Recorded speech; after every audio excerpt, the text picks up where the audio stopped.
অনেক সময় আছে যে টাকার বিষয়টার চেয়ে সাহসিকতাটা প্রয়োজন পড়ে বেশি।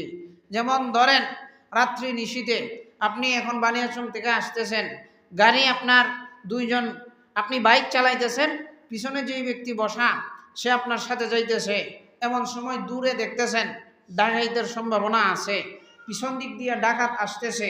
আপনি যখন দেখবেন তখন যদি ওই ড্রাইভার যে আছে আপনার বন্ধু মানুষ, তারা যদি বলেন আমার তোরে তোরে 20,000 টাকা দিমুনে, তুই যাইতে থাক, তখন তার জন্য এই 20,000 টাকার অফার দেওয়া মানে হইল তার জীবনটা নষ্টের জন্য আপনি কারণ হইয়া দাঁড়ানো। আর এই সময় যদি আপনি বলেন আরে ডরাসকে, পিছনে 10 জন আসতেছে, আমি তো আছি, তুই ডরাসকে লেগে চালা গাড়ি, এই যে সাপোর্ট তারা দিলেন, দেখবেন একজন মানুষ হইলেও তার মনের মধ্যে 10 জনের বেশি পাওয়ার থাকবে। এই সময়ে সে আর ঘাবড়াবে না।